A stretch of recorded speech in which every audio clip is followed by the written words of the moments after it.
How are you doing, Melissa? Hey Chris, how are you? I'm good. I'm good. It's definitely chaotic as school starting today. Oh, For nice. well, school started for one of the kids, and we have the other one in the background. So craziness. You probably know how that is. So Yes, we do. EXP Realty. What does your business look like today? Like as far as your real estate business, what does it look like today? So prior to joining on EXP, um, we have an investment company, so we were strictly just doing investments, right? Mhm. Um, and then we did a lot of marketing, so we were doing a lot of direct marketing. We had cold callers. We were getting a lot of leads that were retail leads that we were trying to refer over to somebody, but they weren't being worked very well. So we decided that somehow we needed to pivot and try to capture those leads as well within our business. So then I got my license. And so now we're able to just handle those and get those, under contract and move those properties. Okay, so that didn't plan this, but I know that experience very well, and I share this with other investors. Once you switch from "Hey, I'm gonna try to," because you're an investor, you're trying to buy houses. Once you switch from "Hey, I'm gonna buy your house," to they want to go the retail route, to Mhm. "Hey, well, let me just connect you to this other person," like it's a disconnect. Yes, totally. And it's like very low percentage that'll ever get connected again, and that's if the agent even works it.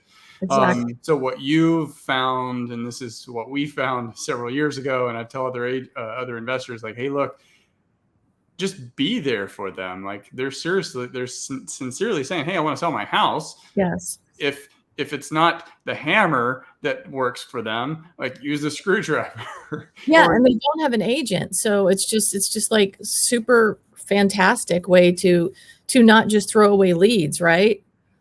absolutely.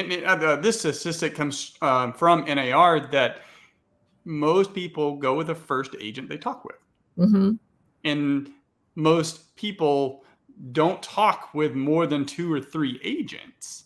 So you were early in the process as an investor in that conversation typically, and you just had the solution for them. So I Hmm. love that. How are you introduced to EXP Realty? I met Matt Gardner, I think at a meetup a couple years ago. And so he definitely wined and dined me and stayed with me in the process of when I was just considering, get my license, but I didn't want to because, I didn't want to have to commit to office hours and, having to commit that bigger picture of what you think in your head. You think of being an agent, that Yeah. that commitment level, and I didn't want to do that. So Matt kept telling me, it doesn't have to be like this, and this is how EXP is set up, and then you can still do both. And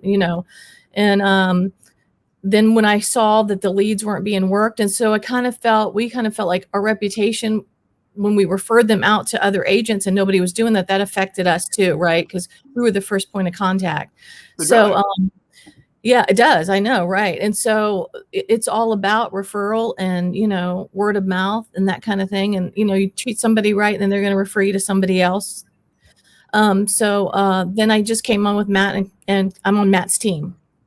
Yeah, Matt, phenomenal leader. So Mhm. you're in a really good position there. We're actually going to have him on later on in the show. Oh, cool.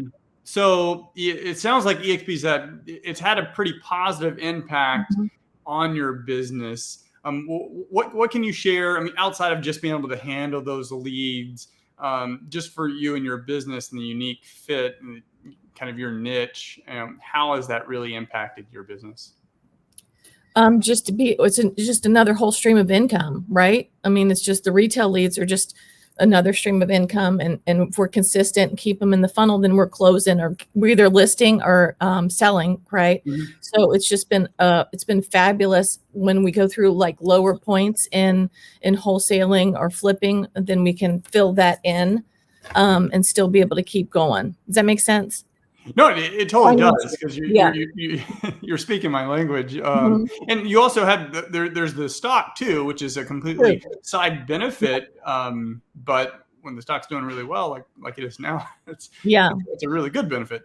That's a huge benefit, you know, on top of the other things where, you know, we don't have to go into a traditional office, and we don't have to, you know, help answer the phone or be there, but we still have that same kind of environment on the team with Matt, because, you know, we're able to, we have a Slack channel. And so then we just keep in contact with everybody. And if there's anything somebody needs, or, you know, vendors somebody needs, or if you need somebody to put a sign down or pick a sign up or whatever, we can all be there for each other, when before you'd have nobody, right? It would be just you.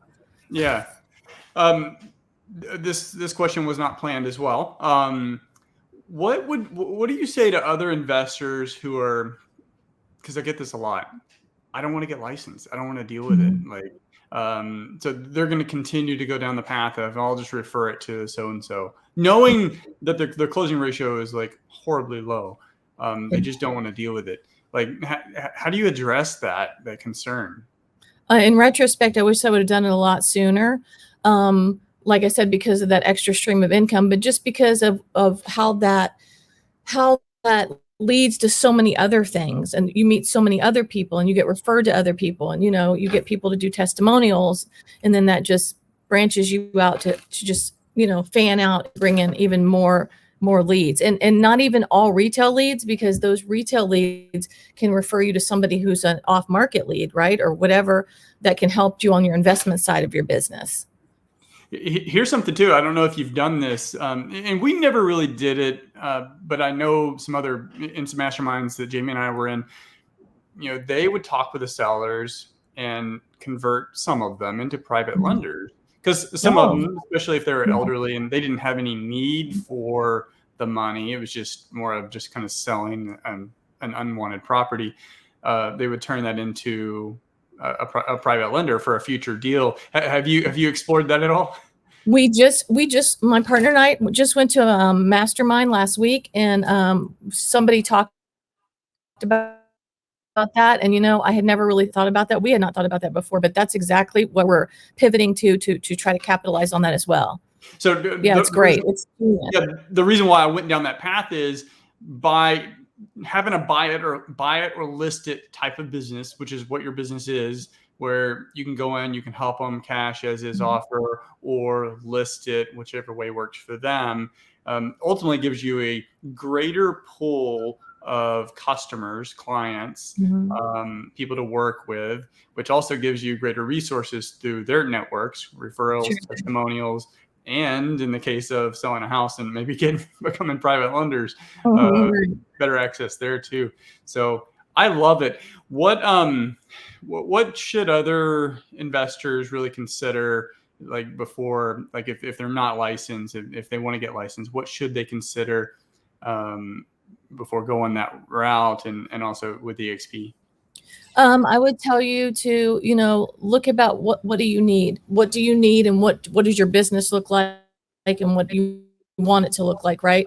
And so how much do you want to be on a team? Do you want to do it by yourself? Do you need education?